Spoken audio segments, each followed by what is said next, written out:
It's becoming easier and easier for us travelers to search flight options and then book our travel independently. But it's not always that easy, and there are definitely some red flags that you need to look out for prior to making a purchase. In today's video, I'll be running through some flight booking tips as well as common mistakes to avoid when purchasing a flight ticket online.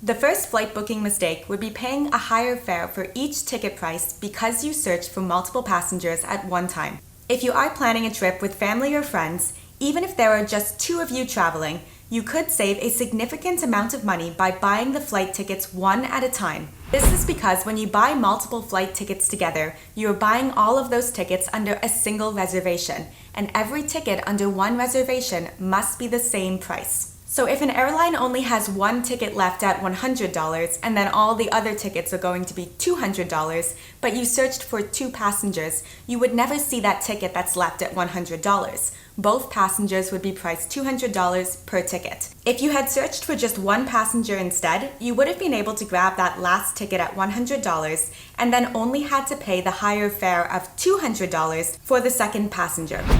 Always search one passenger at a time, see what the cost is per ticket, and then you can search 2 or 3 passengers and see if the cost per ticket is higher.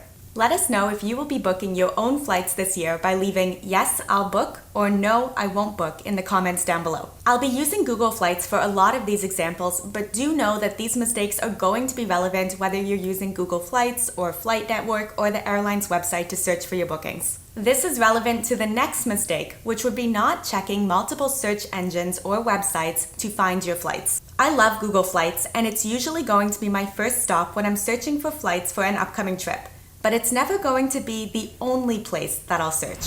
No search engine is going to be comprehensive, and even Google Flights is missing some key airlines. As of 2022, Google Flights still does not have flight listings for Southwest. So while I like to check Google Flights as my first stop, I'll also usually check Skyscanner, and then I'll head to the airline's website directly before I commit to any of the flights. The next flight booking mistake would be booking an impossible to make connecting flight. If you can travel on a non-stop flight with no connections, do it. That is ideal. But non-stop flights are not always available, and they can be significantly more expensive. If you are booking a flight that has a connection or a stop at an airport where you need to change planes, always check how long you have between when your flight lands to when your next flight departs. Sometimes you'll be shown flight booking options for connections that are absolutely impossible to make, such as 11 minutes from when one plane is going to touch down to when your next plane is going to take off. Let's take this flight from Atlanta to Santorini, for example. Your first connection time is 2.5 hours. That should be fine. But your second connection is only 1 hour and 10 minutes. And it's also indicating that the flight is often at least 30 minutes delayed.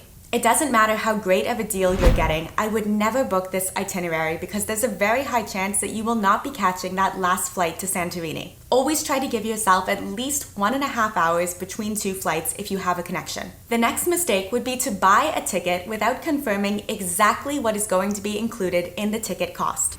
This is especially important for budget airlines where you may be getting an amazing deal on your flight ticket, sometimes even as low as $5 per ticket. The problem is that you might be charged $50 for a carry-on bag and then another $75 for a checked luggage. Google Flights will usually tell you what's included in the flight ticket, as well as what you can expect during the flight experience in terms of entertainment, legroom, and power outlets. And while Google Flights is usually pretty accurate with this information, you will also want to double check it before you actually go to purchase the ticket.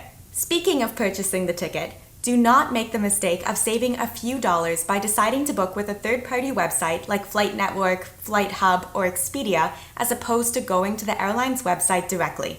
Flights are being cancelled at an alarming rate, and if there is any change to your travel, you will need to contact the third-party booking site to get a new flight or a refund. Because you didn't book with them, the airline can't actually help you in this case. These booking sites also don't have to follow the same rules that airlines do, so if your flight is cancelled, you may not even get a refund. It can be difficult and frustrating to get in touch with an airline when there's been a change or cancellation of a flight. These booking sites are essentially middlemaning the process between you and the airline, just adding a whole extra layer of complexity. And a critical mistake that is going to cost you time, stress, and likely even money would be entering incorrect information when you go to make your flight purchase. Having your name, birth date, or passport number changed usually requires calling the airline, waiting, and then often also paying a change fee.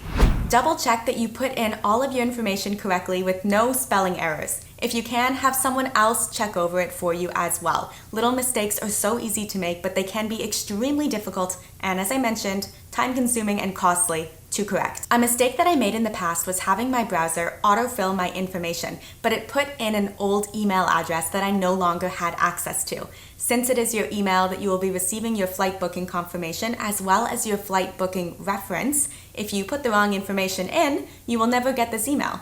If you are ever in a situation where days go by and you do not receive a flight confirmation to your email, you may have typed it in incorrectly. It's such a pain because even though you paid for the flight, you do not have your booking reference number to log into the airline's website and check that everything is confirmed.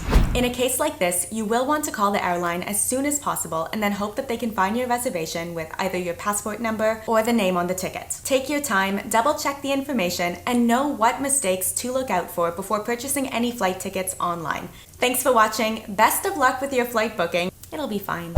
And then I hope that you'll subscribe and join us back here for more travel tips and hacks next week. Bye.